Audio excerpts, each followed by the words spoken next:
আসসালামু আলাইকুম। আজ আমরা কুরুলুস ওসমানের 13 এবং 14 নম্বর পর্ব এক্সপ্লেন করব। তো চলুন শুরু করি। গত পর্বে আমরা দেখেছিলাম ওসমান ভাতুরকে ছুরি মারায় রাজা দুন্দারবে অনেক বেশি ক্ষেপে গিয়েছে। তিনি তার সাথে দেখা করতে যাবে, তখনই জোহরা খাতুন তাকে থামিয়ে দিয়ে বলে, দুন্দারবে আজ চাচা হিসেবে না, বসতি প্রধান হিসেবে ওসমানের সামনে গিয়ে দাঁড়াবেন। তখন তিনি তার স্ত্রীর কথা সম্মতি দিয়ে রুমের বাহিরে এসে তার রক্ষীদেরকে ঝাড়তে শুরু করেন। তিনি তাদেরকে বলেন, যখন ভাতুরকে ছুরি বসিয়েছে তখন তোমরা কোথায় ছিলে, ধরেনি কেন?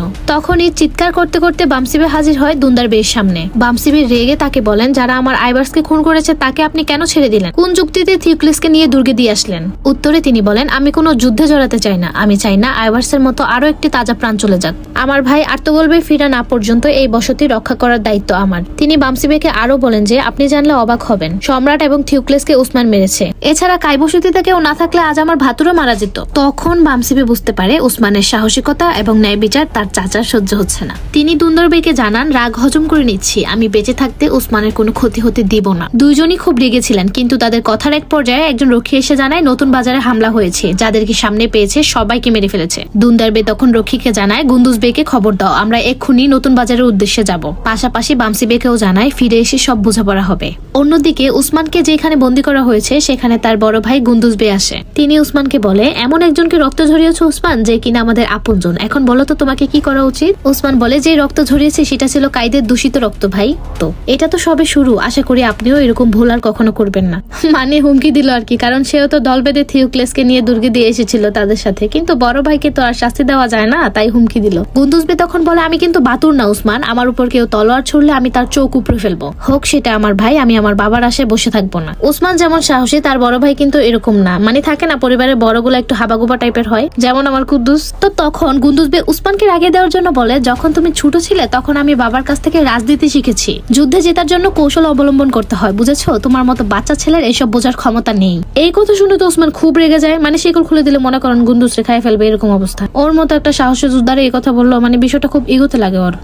তখন দুন্দারবের পাঠানো রক্ষী এসে গুন্দুজবেকে জানায় নতুন বাজারে হামলা হয়েছে, যোদ্ধারা সবাই প্রস্তুত, আমরা এখনই নতুন বাজারের উদ্দেশ্যে রওনা দিব। তখন ওসমানের মনে করেন বালা হাতুনের কথা মনে পড়ে যায় যে ওর তো নতুন বাজারে দোকান আছে, ওর কি অবস্থা। তো ওসমান নতুন বাজারে যাওয়ার জন্য অনেক বেশি মরিয়া হয়ে ওঠে, তার ভাইকে বারবার বলতে থাকে শিকলটা খুলে দেওয়ার জন্য। নিজের ইচ্ছায় শিকল পড়লো। নতুন বাজারে হামলা হয়েছে শুনে সেখানে যাওয়ার জন্য এতবার রিকোয়েস্ট করছে।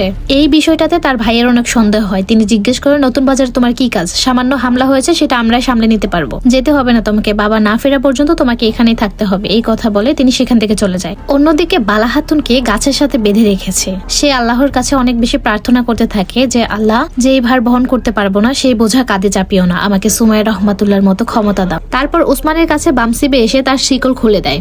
আর এক মুহূর্ত দেরি না করে ওসমান বামসিবে এবং তার যোদ্ধাদেরকে নিয়ে নতুন বাজারের উদ্দেশ্যে রওনা দেয়। অন্যদিকে চোরের দল নতুন বাজারের হামলায় আজ সফল হয়েছে, এই খুশিতে তারা আনন্দ করছে। কিন্তু আমাদের মনে কিন্তু একটা প্রশ্ন থেকে যায়, তারা চোরের দল হলে তো শুধুমাত্র চুরি করে সেখান থেকে চলে আসতো, বালাকে কেন অপহরণ করলো? আপনাদের কি মনে আছে আমি একটা পর্বে দেখিয়েছিলাম নতুন বাজারে হামলার জন্য কালানুসকে না পাঠিয়ে যুবরাজ সালভাতোরকে পাঠিয়েছিল। সেই যুবরাজ সালভাতোরেরই যোদ্ধায়েরা। ইয়ানিস এফেন্দি যখন জানতে পেরেছে এদেবালি এবং তার মেয়ে বালা হাতুন বাজারে ছদ্মবেশে আছে, তখনই ইয়ানিস এফেন্দি তার সাহসী যোদ্ধা যুবরাজ সালভাতোরকে হুকুম দেয় বাজারটাকে ধ্বংস করে দেওয়ার জন্য, পাশাপাশি এদেবালির মেয়ে বালা হাতুনকে অপহরণ করার জন্য, কারণ তার কাছ থেকে অনেক তথ্য জানতে পারবে। আর সেজন্য যুবরাজ সালভাতোর ইয়ানিস এফেন্দির আমানত হিসেবে বালাকে সেখানে বন্দী করে রেখেছে। তো বালা হাতুন তখন সালভাতোরের একজন যোদ্ধাকে ব্রেন ওয়াশ করে পালিয়ে যেতে থাকে। তারপর কায়গোষ্ঠীকে দেখানো হয় উসমানের বোন জোহরা খাতুনকে এসে জানিয়ে দেয় যে বামসিবে উসমানকে মুক্ত করে দিয়েছে। উত্তরে তিনি বলেন, একটা সমস্যা শেষ হতে না হতে আরেকটা সমস্যা এসে হাজির হয়ে যাচ্ছে। অন্যদিকে বালা অনেক চেষ্টা করে পালানোর, কিন্তু সে ঘুরে ফিরে সেই শয়তানগুলো সামনে এসেই পড়ে। সালভাতোর রাগে তাকে একটা থাপ্পড় দিয়ে অজ্ঞান করে ফেলে। আমরা তো জানি উসমানরা যাচ্ছিল নতুন বাজারের উদ্দেশ্যে, তখনই যাওয়ার পথে হঠাৎ করে দুরসুন বের সাথে তাদের দেখা হয়ে যায়। দুরসুন বে উসমানকে বলে, আপনার কাছেই আমি যাচ্ছিলাম। উসমান জানতে চায় নতুন বাজারে কি হয়েছে।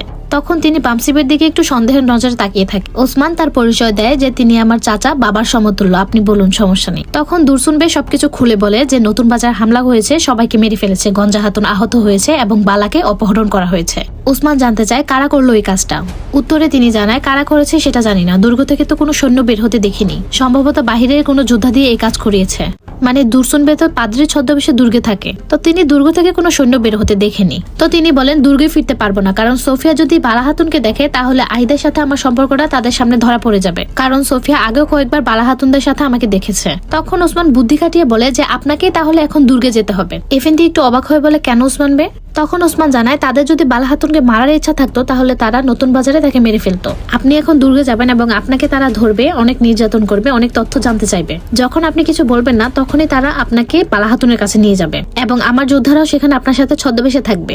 ওরা আমাদেরকে সব খবর জানাবে। এভাবে আমরা বালা খাতুনকে উদ্ধার করতে পারবো। তখন ওসমান তার সাহসী যোদ্ধা ওরহানকে পাঠিয়ে দেয় দুরসুন বেয়ের সাথে এবং জানিয়ে দেয় যে আমরা কাইগোষ্ঠীতে সামসা চাউসের তাঁবুতে থাকবো, আমাদেরকে সব খবর সেখানে পৌঁছে দিবে। অন্যদিকে নতুন বাজারের দৃশ্য দেখানো হয়, সবকিছু লন্ডভন্ড হয়ে গেছে।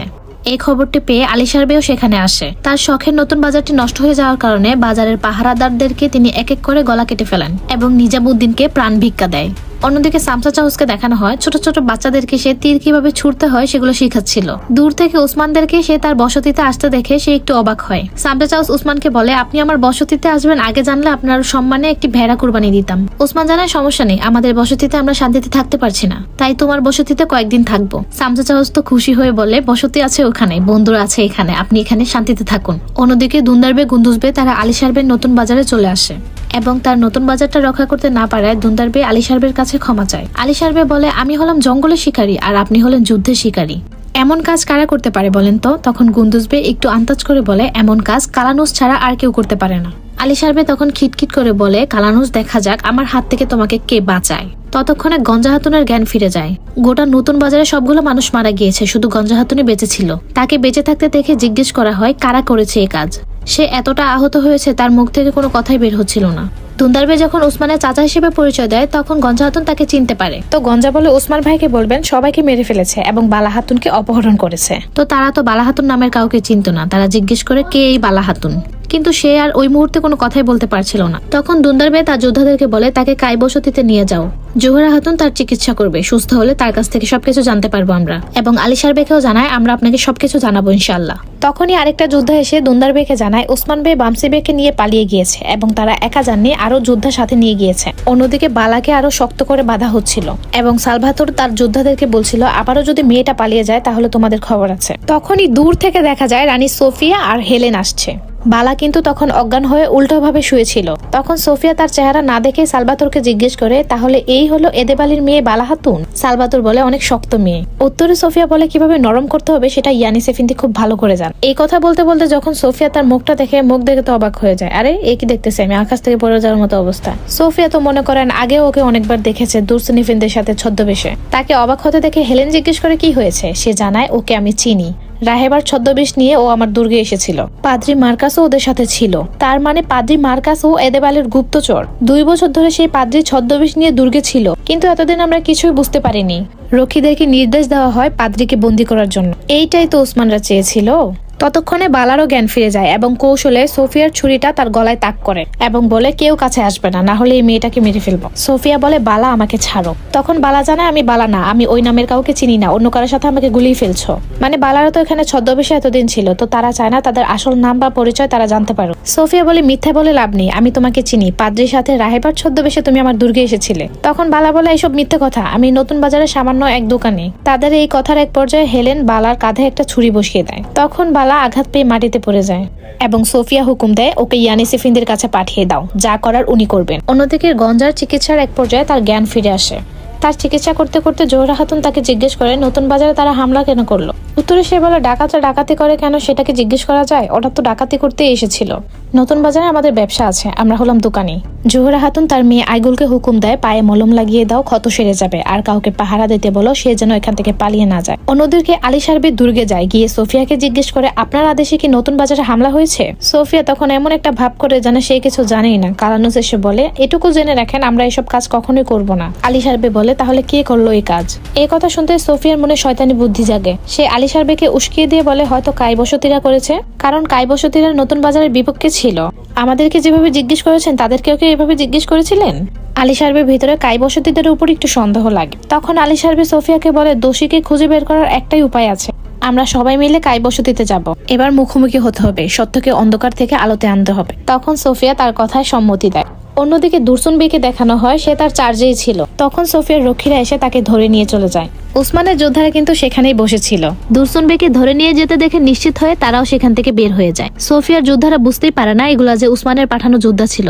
অন্যদিকে উসমানকে দেখানো হয় সামসা চাহুস তাকে জিজ্ঞেস করে বালা খাতুনকে উদ্ধার করার পর আমাদের পরবর্তী প্ল্যান কি হবে, কারণ শত্রুরা চারপাশে আমাদের ঘুরে বেড়াচ্ছে। এছাড়া দুন্দারবে তো যুদ্ধের বিষয়ে কোনো কথাই বলছে না। তখন উসমান সাহসিকতার সাথে তার চাচা বামসিবে এবং সামসা চাহুসকে অনুপ্রাণিত করতে থাকে। তখন উসমানের দুর্গে পাঠানো এক যোদ্ধা এসে বলে, ঠিক বলেছেন বে, দুরসুন বেকে তারা বন্দী করেছে, ওরহান তাদের পিছু নিয়েছে। তারপর দেখানো হয় বালা খাতুনকে, তার তখন জ্ঞান ফিরে যায় এবং সে দেখতে পায় তার বানানো সেই প্লেটটি নিয়ে তার দিকে কেউ আসছে। সে একটু ভালো করে দেখতে গিয়ে দেখে সেই দরবেশটা। তখন সে বলে, আপনি দরবেশ সেজে বাজারে গিয়েছিলেন? ইয়ানিস ইফেন্দি বলে, তোমার বাবা এদেবালি এতই চালাক যে একজন দরবেশকে পাদ্রি বানিয়ে দিয়েছে। বালা তখন বলে, কান খুলে শুনুন, আমার বাবার নাম এদেবালি না, কোন পাদ্রির কথা বলছেন আমি কিছুই বুঝতে পারছি না। তখন তিনি বলেন, তুমি তোমার বাবাকে নিয়ে তিরশিতে আহিব রানের কাছে ছিলে, তখন তোমাকে আমি দেখেছিলাম। আমি সেখানে দরবেশের ছদ্মবেশে ছিলাম। তোমাকে ছোটবেলায় আমি দেখেছি, তোমার সুন্দর চোখ দুটো আমি 1000 বছর পরেও ভুলবো না। তখন বালা ইয়ানিস ইফেন্দিকে চিনতে পারে এবং বলে, আপনি সেই ইয়ানিস। আপনার কাছ থেকে খবর পেয়ে মঙ্গলরা আহিব রানকে মেরে ফেলে। সে বলে, তোমার বাবা তাহলে আমার ব্যাপারে সবই বলেছে। বালা বলে, আপনি কেমন মানুষ তা আমি সবকিছু জানি ইয়ানিস, আপনাকে আমি কিছুই বলবো না। তখন ইয়ানিস ইফেন্দি বলে, এত আত্মবিশ্বাস ভালো না মা, ভালোবেসে যে পাত্র আমাকে দিয়েছিলে সেই পাত্রই এখন মৃত্যু পরিবেশন করতে যাচ্ছি। এই লাল বোতলের বিষ তোমার আত্মবিশ্বাস ভেঙে দিবে আর যা যা জানতে চাইবো সব বলে দিবে। তখন বালাকে জোর করে সেই ওষুধটা খাইয়ে দেয়। অন্যদিকে ওসমানও বালাকে অনেক মিস করতে থাকে। তখন সেখানে বামসিবে হাজির হয়ে বলে, কি ভাবছো ওসমান? সে বলে, দুরসুন বের কথা ভাবছি, সে তার নিজের উপর এত নির্যাতন সহ্য করতে পারবে কিনা। বামসিবে একটু টিটকারি করে বলে, দুরসুন বের কথা ভাবছো নাকি এদেবালির মেয়ে বালার কথাও ভাবছো? বামসিবে তখন বলে, তুমি কি বলতে লজ্জা পাচ্ছ বাবা? জন্মভূমি বলতে কি শুধু যুদ্ধ করাই বোঝায়? জন্মভূমি মানে কি শুধু সীমান্তে ঘোড়া নিয়ে ছুটে বেড়ানো বোঝায়? ওসমান, জন্মভূমি মানে আবেগ, প্রেম, ভালোবাসা। ভালোবাসতে না জানলে মানুষ অমর হয় কিভাবে? মানে বামসিবে বালাকে যে উসমান পছন্দ করে এটা সে বুঝতে পেরেছে।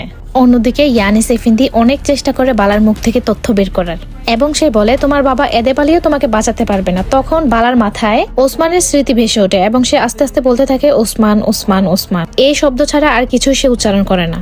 সুতরাং ইফেন্দি তার কাছ থেকে আর কিছু জানতে পারে না। বালার পাশাপাশি দুরসুন ইফেন্দিকেও অনেক বেশি নির্যাতন করা হয়, গরম পানি তার মুখে ঢালা হয়। ইফেন্দি অনেকবার তাদের কাছে ক্ষমা চায় কিন্তু তারা ক্ষমা করে না। আর এখানে কুরুলুস ওসমানের 13 এবং 14 নম্বর এপিসোড শেষ হয়ে যায়। একটা জিনিস খেয়াল করেছেন, দিন দিন কিন্তু সিরিজটা অনেক বেশি ইন্টারেস্টিং হয়ে যাচ্ছে। আজকের এপিসোডগুলো কেমন লাগলো অবশ্যই কমেন্ট করে জানাবেন। চ্যানেলটা পারলে একটু সাবস্ক্রাইব করে দিন। কে কোথা থেকে আমার এক্সপ্লেন ভিডিও দেখছেন অবশ্যই কমেন্ট করে জানাবেন। সবাই ভালো থাকবেন, সুস্থ থাকবেন, টেক কেয়ার, আল্লাহ হাফিজ।